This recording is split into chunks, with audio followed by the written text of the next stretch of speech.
Sa mga mahilig sa seafood dyan, tiyak na mabubusog kayo sa food trip natin ngayong tanghali. Ang bida sa mesa, tulyan na kapag niluto, mistulang nagugulat. Matakam dito sa balitang hatid ng kapuso natin si Micael Daes.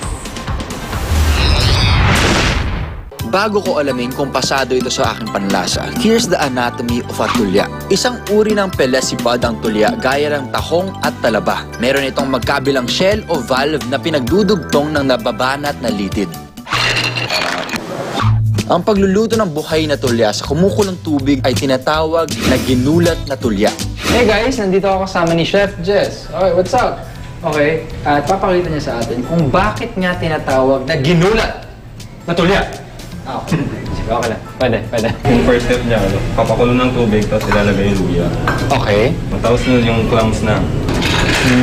Boiling water. Eh, Chef, kahit ako magugulat kung biglang binuhusan mo ako ng mainit tubig. Sa tindi ng init, agad bumubuka ito na para bang nagugulat.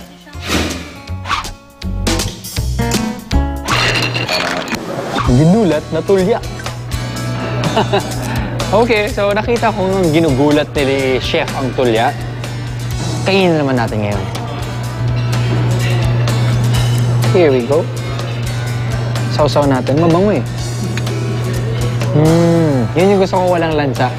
Let's try it. Kung may natural na alat talaga ang tulya. And it's not bad. I mean, kasi naralasahan ko rin yung paminta. Pero parang may crunchiness. Alam mo yung pag nadapa ka sa beach tapos nakakain ka ng buhangin, parang yun rin nalalasahan ko. Ang pinakagusto ko dito, yung paggaluto ni Chef, parang medyo natanggal yung lansa.